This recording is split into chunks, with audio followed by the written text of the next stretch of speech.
I stole your wealthy husband. The first call from my younger sister, Lois, came just before our mother's funeral. She hadn't replied to any of my messages for weeks. I just got back from Hawaii with Keith. I brought you some chocolate souvenirs. Furious at her insensitivity, I lost my temper and yelled at her in front of everyone. You can keep my husband. Just get to the funeral already. Lois, stunned by my outburst, could only manage a confused "what?" from the other end of the line.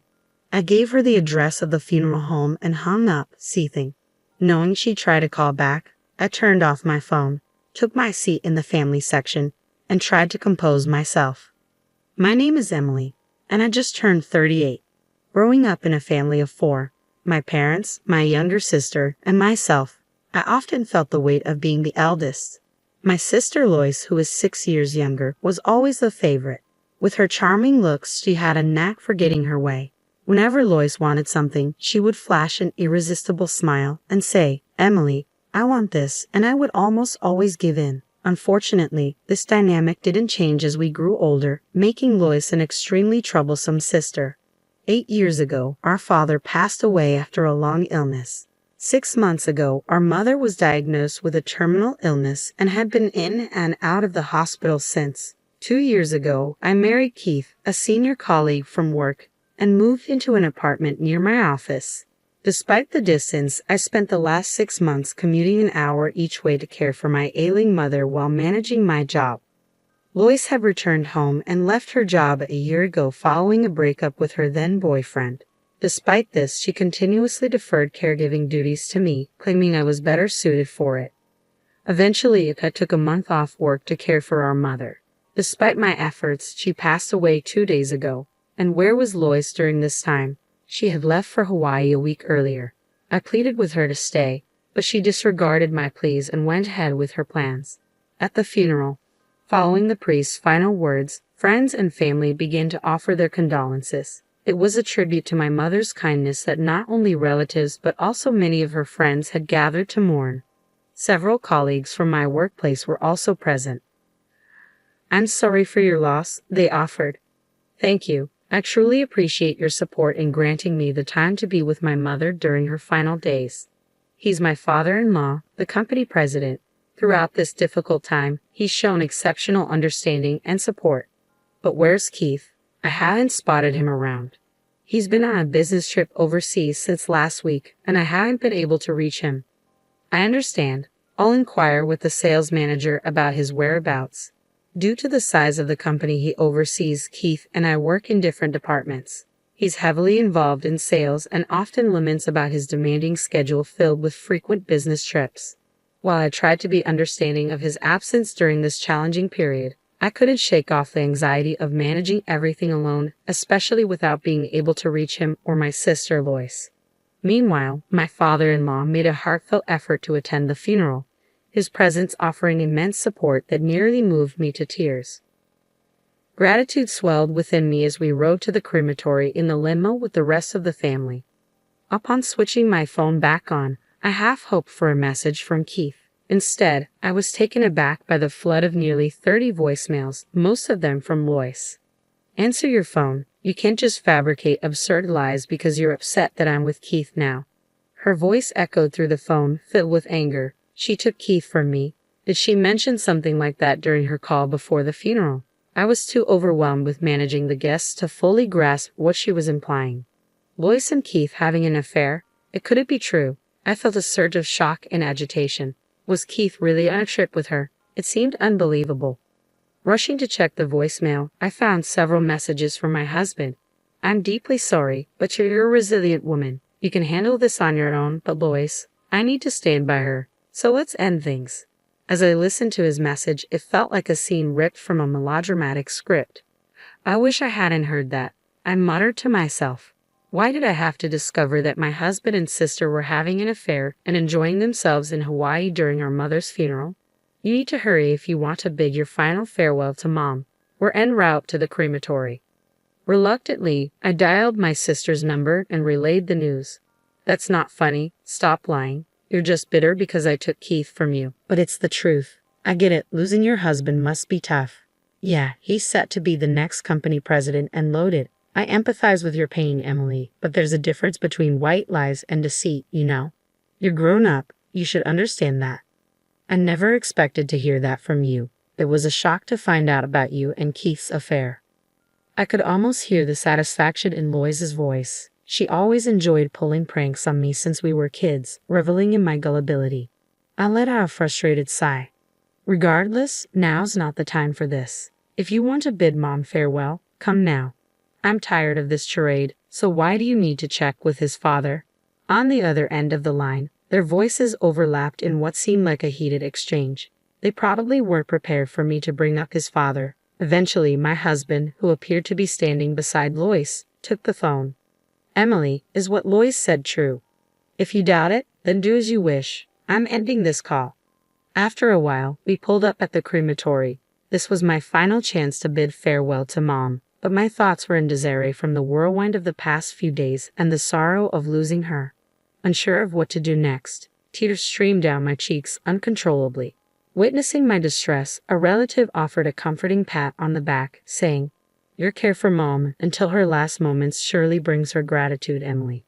I stood before my mother's casket, bidding my final farewell. "Mom, thank you for everything. I'll miss you dearly." As her casket began its journey for cremation, a sudden commotion erupted. "Wait, where's Mom?" My sister and husband burst into the room, their voices filled with panic. Lois attempted to reach for the departing casket, but the doors closed abruptly, sealing her off. "No, I haven't said goodbye yet. Please stop." Amidst Lois's anguished cries, Keith stood behind her, visibly stunned. "We should proceed. This is unsettling for everyone." "Why didn't you inform me, Emily? I missed the chance to see Mom at the end." "It's on you." "On me?" "Absolutely. If it was this dire, you should have given me a heads up. But you kept quiet." I've lost count of how many times I briefed Lois about Mom's health. Every time she'd dismiss it, saying, "I'm clueless about this stuff." "You handle it, Emily." "Exactly. This mess is because you never stress how serious Mom's condition was. It's your fault." Even Keith joined in, pointing fingers at me. I glared at them, seething. "And what exactly were you both doing during all this time?" My voice rose. Startled, they fell silent at last. "If you won't say it, I will. You two were off enjoying a romantic getaway in Hawaii, weren't you?" The murmurs among the relatives grew louder as they watched in disbelief. Whenever they inquired about Lois or Keith, I'd come up with excuses to shield them from judgment. "Mom, forgive me. I wish to bid you farewell in peace." Mentally apologizing to her, I braced myself to address the truth. "When did this affair even begin? You knew I was on leave, looking after Mom, right? It was a difficult time for me. I reached out for help countless times, but all you two did was have a good time together. Isn't that right?" "Enough. It's your fault, Emily. You didn't keep Keith close enough." "What's that supposed to mean?" "You need to prioritize your husband more. He complained about being bored at home because all you talk about is work and caregiving." Poor Keith. "Oh, so that's what he said," I retorted, shooting a glare at Keith. He quickly averted his eyes, avoiding mine. "Emily, you snagged a wealthy future company president, but you got complacent. That's why he was swayed by me. You always do this, Emily." In truth, every time I had a boyfriend in high school or university, Lois managed to steal them away from me. The only exception was Keith, as Lois was already in a relationship at the time. What a shame. From now on, I'll be with Keith and become the wife of the future president. So end things with him. Fine, take Keith. I'll file for divorce. At that point, I was beyond caring. When I decided to marry Keith, I had no clue about his family background. He was initially working at a regional branch before transferring to headquarters in my department. Keith was charismatic, sociable, and effortlessly won everyone over, quickly becoming an integral part of the team. As we grew closer, I developed feelings for him, and when he proposed, I joyfully accepted. It wasn't until I visited his parents' home that I discovered his father was the president of the company where I worked. It came as a genuine surprise. "So promise me, don't come back later begging to avoid a divorce." "I won't." "You're certain about leaving me?" "Yes, I am." "If you leave, no man will marry a workaholic like you. You understand that, don't you?" "I'll live my life on my own terms. But for today, please bid Mom a proper farewell." Keith and Lois exchanged smug glances as if they had triumphed. Relatives frowned, observing the tension. I apologized for the unpleasantness, I said, regretting the scene. As I apologized to my relatives, I heard Lois whisper, "Always the goody two-shoes. I can't stand it. I've tolerated so much because she's my younger sister, but I'll no longer see her that way. I'm divorcing Keith, and I'm alone in this world now. All I have to do is brace myself for that reality." I clenched my jaw tightly. 2 weeks have elapsed since then. I've packed up my belongings from the apartment and settled into a new condo near the office. I've even listed my parents' house for sale. There's nothing tying me to the past anymore. As I moved out, Lois moved in with Keith. Our divorce papers have been finalized and filed. I'm sure they're happily starting their married life together now. Well, I've finished sorting through Mom's paperwork. Now it's time for payback. Watch over me, Mom, I said with a smile, gazing at her portrait, envisioning the events to unfold. Enjoy your honeymoon phase while it lasts. You too. The following day, while I was at the office for my job reinstatement, my phone buzzed with a flurry of voicemail notifications. Hey, what's the deal? We're divorced, right? Why am I being slapped with a $30,000 bill? Concerned it might show up uninvited, I suggested meeting at a nearby diner. As soon as we began conversing, Keith erupted in a fit of rage, his voice booming with fury. I received a legal document from a lawyer. What's this about? We're already divorced, aren't we? Exactly. I'm not sure. I had tasked a lawyer with claiming $40,000 from Keith as my share of the property and $30,000 from Lois for her portion of our mother's medical care expenses. The documents must have been delivered to their address. It's something they should have anticipated, but it seemed they hadn't. I felt exasperated. You just need to settle what you owe. That's unfair. And don't think you can get away with what you've done. I've endured significant emotional distress. Should I sue you for that too? Emotional distress? You cheated, plain and simple, so pony up. They fell silent, likely realizing they couldn't argue with the law. Then, after a pause, Lois turned her gaze on me. So, Emily, it's all about money for you in the end. Fine, let Keith foot the bill. With a loan from my dad, we can easily cover the $70,000. Keith, I know you're not exactly flush. Lois, are you really okay being with a broke guy? Keith will be the president soon. Then he'll have money. Just need a bit of patience. Oh, Lois, you're after the money too, aren't you? No, I've got plenty of love. Dad's been talking about retiring at 65 for ages. So, in 2 years, I'll take over as president. Seriously, that'd be something. Absolutely. I'm the only son, after all. We'll see. I couldn't help but burst into laughter. Can you believe this? Is she losing it? My sister's voice chimed in. But the real act of revenge I had planned was only just beginning. Keith, you've been absent from work for quite some time, citing the family funeral as the reason, correct? Well, my mother-in-law is family too. True, but the company is aware of what you've really been up to. Huh. Are you aware that your father attended Mom's funeral? I intentionally withheld this information from Keith and Lois, leading Keith to believe that his father was unaware of the situation. I've informed the company and your father, the president, that you lied about taking family leave for caregiving and instead went to Hawaii with your mistress. Oh, that was you. You never did any caregiving at all. You have the nerve to act so boldly. And you've taken time off work with Lois on several of your business trips, haven't you? I've reported that too. How did you find out? Lois has been posting photos on social media, detailing where and when she went out. There were a few pictures with you in them. Quite shocking. Huh?